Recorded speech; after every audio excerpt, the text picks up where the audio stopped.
gerente de ingeniería de Fortinet en México. Y el día de hoy les voy a platicar un poquito acerca de cambiar el paradigma en tecnologías de información y seguridad informática para universidades o escuelas educativas. ¿Por qué cambiar el paradigma? Porque es muy común que hablemos, el mundo se va a acabar y los malwares y las amenazas y el internet y todo es malo y todo va a fallar y bueno, dramas, ¿no? Cuando en realidad vamos a pensar en un piloto de carreras. El piloto de carreras seguramente sabe cómo funciona el vehículo, seguramente sabe cómo desarmarlo completamente y seguramente sabe cómo volverlo a armar, pero no es su principal preocupación. Su principal preocupación es ganar la carrera. Sin embargo, hay una enorme cantidad de personas que trabajan para que efectivamente el piloto se preocupe por manejar el vehículo. Entonces, incluso hay un video espectacular del Red Bull Racing Team, ¿no? De la parte de los pit stops. ¿Quién lo ha visto? Cambiar las 4 ruedas de un auto de carreras en 2.05 segundos. Imagínense, cambiar 4 ruedas en 2.05 segundos. O sea, el esfuerzo, la orquestación, la capacitación de las personas es impresionante. Entonces, cuando hablamos de tecnologías de información, ahorita empezamos a hablar de cosas intimidantes o interesantes, ¿no? Nube. ¿Qué es la nube? Bueno, todo es la nube ahorita ya, ¿no? Pero bueno, no entremos en ese tema. Virtualización. Virtualización de todo también, servidores, servicios, aplicaciones, etcétera. Y luego hablamos de Big Data, ¿no? Tenemos teras y teras de información. ¿Y qué les hago? ¿Para qué me sirven? Y luego tenemos la parte de analítico de esa misma información. Cumplimiento regulatorio. Afortunadamente en México hay regulaciones. Si nos vamos a otros lugares es más complicado. Entonces la ley federal, el MACTIC, todo ese tipo de esfuerzos que hay dentro de la parte de regulación en México son primeros pasos, sí, pero son primeros pasos que existen, ¿no? Hay algo contra qué medirte o contra qué realizar o contra qué ejecutar. Software Defined Networks, que eso también está de moda, ¿no? Súper de moda, que vamos a tener todo ahora definido en base a switches que se autoconfiguran y redes que se autoconfiguran y los arreglos y todo. Entonces, se fijan, y el famoso Internet de las cosas.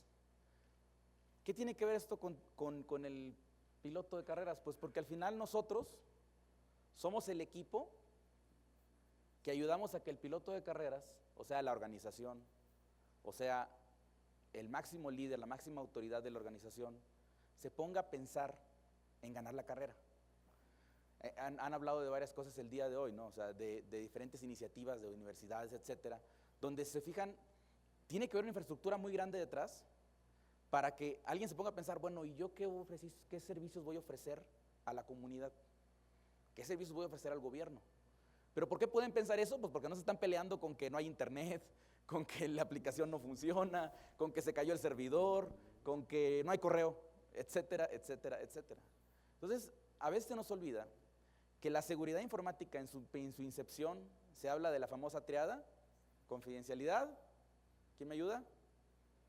Integridad y disponibilidad. Entonces, hablar de seguridad informática no es hablar de miedo, es hablar de que las cosas funcionen. Entonces, nuestro trabajo es precisamente el ser el equipo de staff que haga que el piloto de carreras llegue a donde tenga que llegar. Entonces, Internet de las cosas. Ahora sí, vamos a aterrizarnos un poco más a nuestra realidad educativa en México. Digo, han dicho hasta el cansancio la parte de wireless, no creo que tenga mucho más que decir, pero lo que sí es cierto es que los primeros que tuvieron impresoras en la red fueron las universidades o las escuelas. Los primeros que tuvieron escáneres en la red son las universidades y las escuelas. Los primeros que empezaron a tener terminales pequeñitas de qué, pues ahora sí que voy a hablar de un tema muy específico, de metalurgia, ¿no? El famoso microscopio electrónico, la máquina para verificar la torsión. O sea, la realidad de las cosas es que las universidades son los primeros que fueron expuestos al Internet de las cosas, porque en realidad la infraestructura de educación o incluso la infraestructura industrial para aprender metalurgia, para aprender materiales, para aprender química, para aprender lo que sea, son equipos que ya tienen red inalámbrica o red física, pero al final es un dispositivo que está conectado a la red y se puede infectar. Pues dicen que no, pero quién sabe, ¿no? Entonces, ese es precisamente el punto. Una cosa es para lo que uno utiliza la tecnología, y otra cosa es para lo que alguien puede abusar de la tecnología. Y no se trata de entrar en temas de drama otra vez, de que el mundo se va a acabar y el malware va a acabar con todo, pero también es cierto que la amenaza existe. Y ahora, ponernos a pensar en que le voy a poner un antivirus al microscopio electrónico, pues, perdón, pero el microscopio electrónico no tiene ni teclado para acabar pronto. A lo mejor tiene tiene un teclado, pero no es un teclado de 101 teclas como los conocemos, ¿no? O sea, tampoco le voy a poner un antivirus a la máquina que se encarga de medir la torsión o el punto de quiebre de algo, ¿no? Eso no va a pasar. Digo, la parte de wireless, sin entrar mucho en redundancia, ya sabemos, ¿no? Los teléfonos, las tablets, etcétera, etcétera, etcétera, que ahí sí ya es un sistema operativo más poderoso. Una estadística de nuestra área de investigación y desarrollo, Derek Mankey, el responsable del área de investigación y desarrollo de Fortinet, del FortiGuard Center, estuvo apenas hace un par de semanas en México, decía que por primera vez la mayor cantidad de malware detectado en Fortinet en la red fue malware para móviles, para Android particularmente. Entonces, ¿por qué? ¿Por qué un atacante se va a molestar en infectar un celular? Porque en la PC ya es más difícil. Qué flojera. Es cierto. O sea, ¿por qué dicen que la Mac no tiene virus? No es cierto, sí tiene, pero al final tiene menos. Por una simple y sencilla razón. Si yo programo un virus para Mac, tengo el 10% de las máquinas de internet que puedo infectar. Si programo un virus para PC, tengo el 90% de máquinas que puedo infectar. Perdón, pero es una economía de escalas simple y pura. No tiene nada que ver con que sea más fácil programarlo en Mac o que tenga que programarlo en PC. Es exactamente lo mismo, es un tema de economía de escalas. Entonces, ya está pasando con los celulares. ¿Quién tiene antivirus en su celular? Bueno, es bueno verlo, pero ¿y los demás? Un celular necesita antivirus, anti-malware y todo lo demás. Entonces, pero es algo que tenemos que empezar a incorporar a nuestro manejo de la tecnología. Es algo que nos vamos a ir acostumbrando. La primera vez que se nos vuelva a borrar, que se nos borre un celular, ¿a quién le pasó que su preciada máquina alguna vez se le borró el disco duro por algún virus y no recuperó su información? Levanten la mano sin pena, ¿no? Trabajamos en tecnologías de información. O sea, a todos nos pasó en algún momento. En ese momento dijimos, sí necesito un antivirus. Sí necesito un respaldo. Entonces, eso va a ir a empezar a permear. Pero entonces, si se fijan, no puedes controlar el dispositivo. No puedes controlar el appliance o el internet de las cosas de donde se acceden a la red. Pero la que sí es una constante es la red.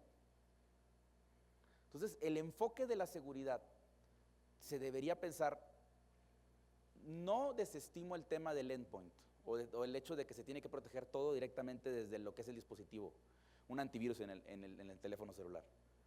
Pero la realidad es que lo que sí puedes controlar es la red. Porque tú es el que das el acceso inalámbrico a tus usuarios. Tú eres el que da el acceso cableado a tus usuarios. Entonces, desde ese punto, ahí es donde deberías tú tener implementada lo que es la protección. Entonces, vamos a poner perímetros de seguridad, ¿no? Dice la teoría y el modelo de seguridad convencional. Pero sorpresa, y también ya lo sabemos, ¿con qué perímetro de seguridad tienes si tu estudiante se lleva su tablet a su casa, se lleva su laptop a su casa, quién sabrá Dios qué haga en su casa, regresa y lo conecta a tu red? Perdón. Tu protección perimetral, bien, gracias.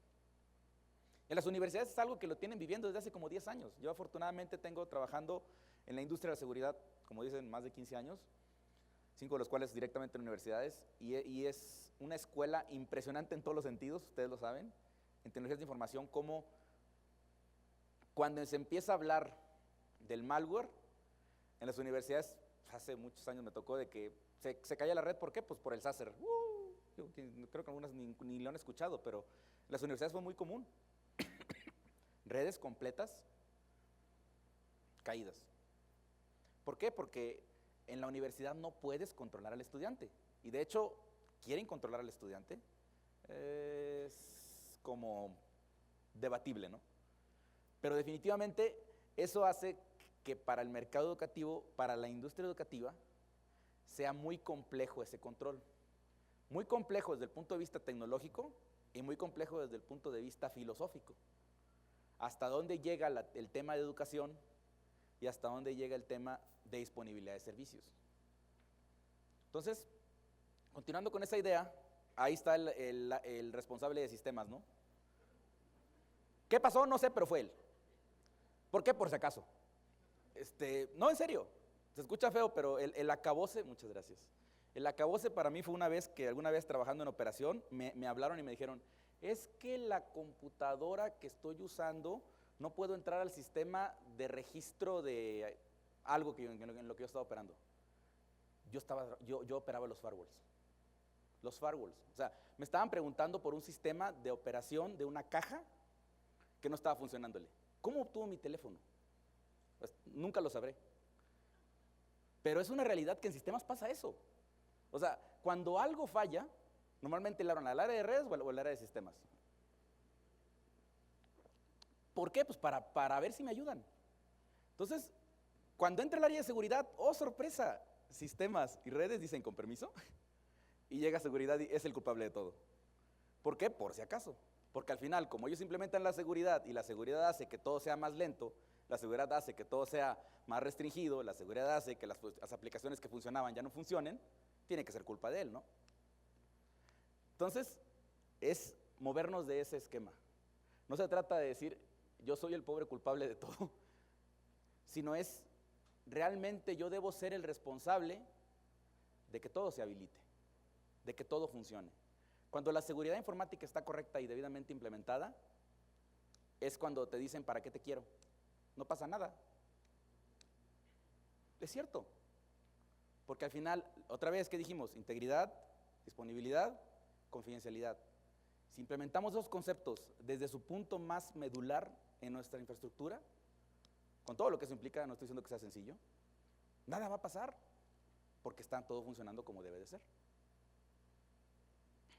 Entonces, ¿cuáles son las recomendaciones? Sonea monólogo, pero bueno. Las recomendaciones son no olvidar el comportamiento humano. Al final del día, el eslabón más débil de toda cadena de seguridad somos nosotros, las personas. ¿Qué significa eso? Esto es un dato real. La epidemia de influenza, si se le puede llamar epidemia, porque hay que ver a quién le preguntas, de ahorita, desafortunadamente ha cobrado más víctimas que la del 2009. Y no estamos en el estado de paranoia que existió en el 2009. Porque una cosa es sentirte seguro y otra cosa es estar seguro. Entonces, eso es algo que no debemos olvidar nunca cuando hablamos de seguridad informática. Yo me puedo sentir seguro. No creo que aquí no andamos todos con cubrebocas, ¿no? Como pasó. Pero la realidad es que por la estadística deberíamos andar todos con cubrebocas, porque ahorita ha sido más grave de lo que fue en su momento. Pero nos sentimos seguros. Entonces no tomamos medidas para contrarrestar esa sensación de que no hay seguridad. Entonces es un comportamiento netamente humano. ¿Hasta dónde llega la tecnología y hasta dónde llega la parte humana? O sea, que yo crea que mi servidor de aplicaciones no sea relevante para nadie, no significa que un hacker, cracker, utilizando el término correcto, lo que pasa es que hacker está más de moda, desafortunadamente así habla la industria, que un cracker no quiera utilizar su ancho de banda internet como universidad para utilizarlo como vector de mandar spam al mundo. Confiésenlo sin pena, ¿quién les ha tirado un virus o un gusano su red a internet porque están mandando cosas que no deben? Que levante la mano. O sea, es la verdad. ¿Por qué? Porque al final no le interesa su aplicación, no todavía. No vamos a entrar en temas más escabrosos y truculentos como es el espionaje. Pero al menos para el punto de vista operativo, de que hay un acceso a internet muy grande que pueden utilizar para aprovecharse de él, eso ya es un vector de ataque para ellos. Entonces, no se trata de escondernos, no se trata de entrar en la paranoia. Es buscar una justa realidad entre los recursos que tengo y lo que puede significar para otros. Y protegerte con respecto a eso. Y esto, bueno, habla un poquito del paradigma, ¿no? Que ya sabemos. Esto es algo de lo que normalmente se maneja en la infraestructura de redes y telecomunicaciones, diferentes plataformas, diferentes soluciones, conectadas a la red, cada una haciendo ofreciendo ciertos controles de seguridad informática y todos conviviendo entre sí, más o menos. El problema de esto es cuando algo falla y pregunto ¿qué fue? Espérame un par de días, ¿no? Para ver si encuentro la cosa. O cuando algo falla, el apuntar, ¿no? No, es que fue el firewall, no, es que fue el filtrado web, no, es que fue el switch, no, es que fue el antivirus. Y ahí se van y se pasan la pelota. Y quien me diga que no, miéntanme en mi cara, porque esto pasa. Entonces, el cambio del paradigma es consolidar todas las funciones, donde en vez de tener diferentes dispositivos y que se estén apuntando los dos entre todos, hay una sola plataforma, que esa plataforma es la que recibe y procesa toda la información y aplica todas las tecnologías de seguridad, todos los controles de seguridad. ¿Cómo? En unos más slides lo voy a mencionar, pero ahorita tómelo como acto de fe. Lo importante es identificar los servicios críticos. A ver, es que las escuelas no tienen servicios críticos. Afortunadamente se ha ido cambiando, pero hace 5 años si yo preguntaba eso, me decían, no, es que no tengo servicios críticos. Pero el sistema más fácil de decir es, apaga el servidor de correo nomás por curiosidad un par de días, a ver qué pasa. Yo creo que no te dejan ni 15 minutos que esté apagado el servidor. O sea, y ahí sí díganme, pero es un servicio crítico al día de hoy. Pero bueno, no vamos a entrar en cosas tan específicas. ¿Quién no le recuerda en una universidad esta fila o en una escuela esta fila? Inscripciones, ¿no?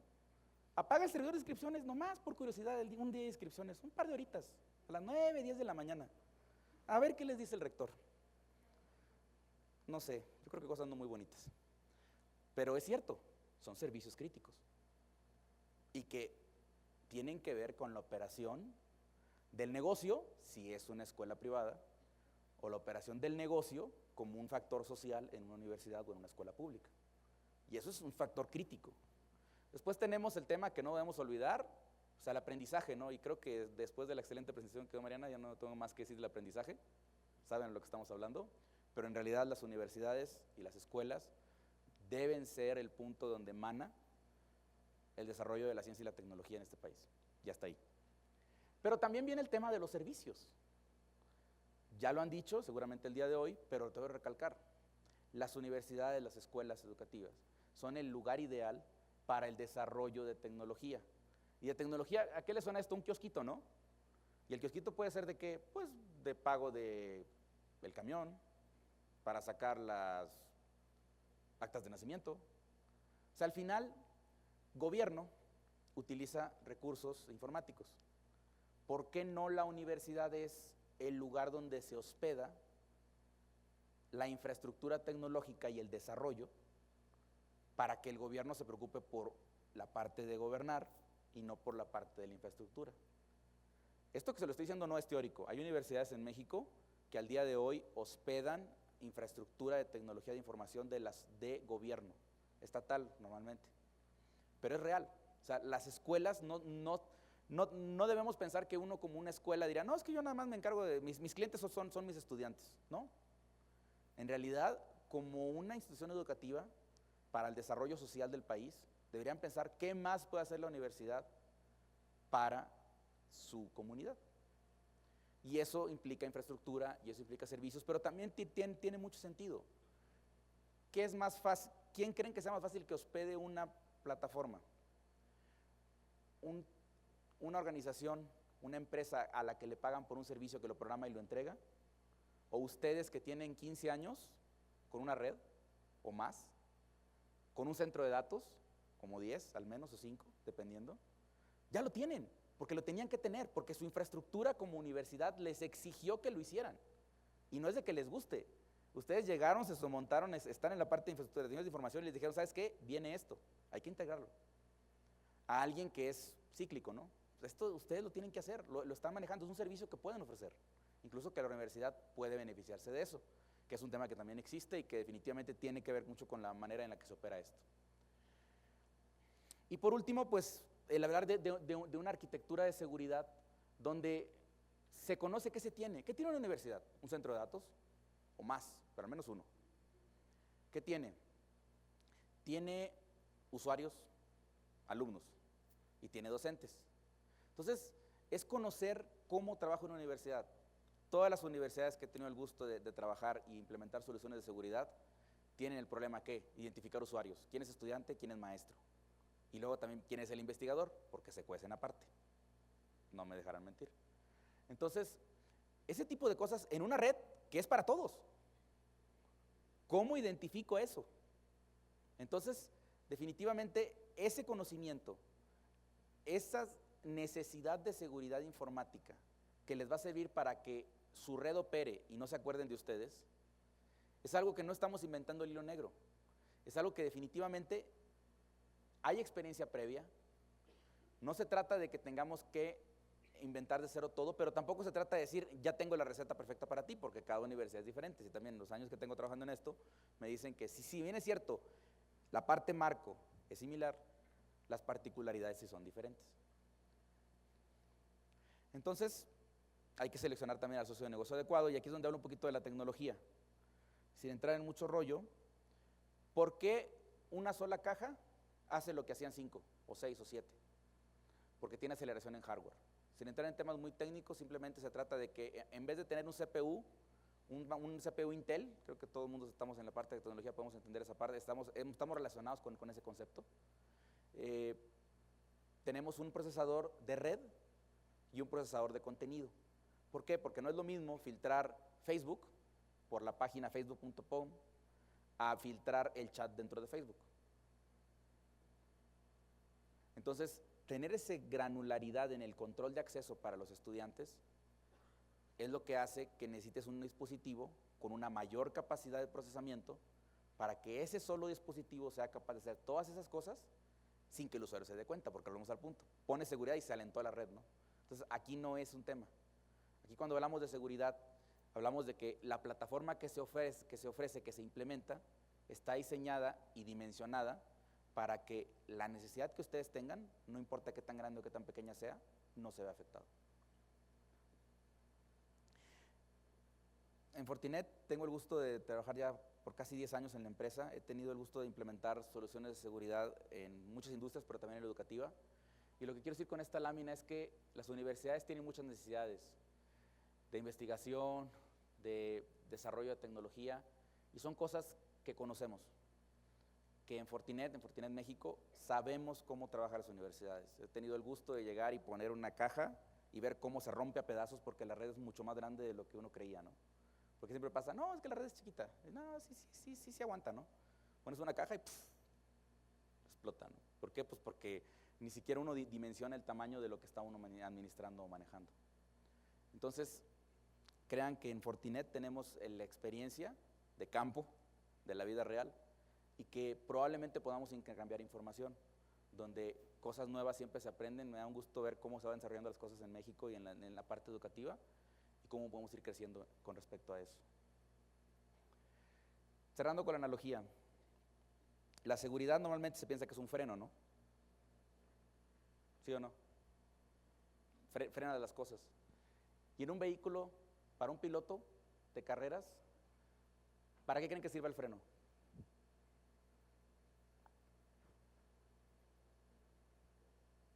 Esa pregunta se le hizo a un piloto de carreras, por supuesto. ¿Para qué le sirven los frenos?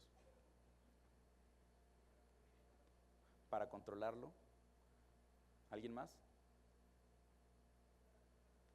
¿Para salvar su vida? Creo que la analogía correcta la acabas de decir. Lo que dijo el piloto fue para ir más rápido.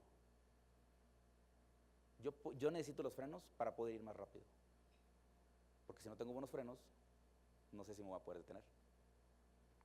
Entonces, cambien el paradigma. La seguridad informática no se trata de bloquear, de restringir, de detener, de poner reglamentos, de poner procesos y de poner trabas y trabas y trabas. La seguridad informática se trata de que los servicios, lo que realmente ustedes tienen que hacer como organización, funcione y funcione como debe de ser. Muchas gracias.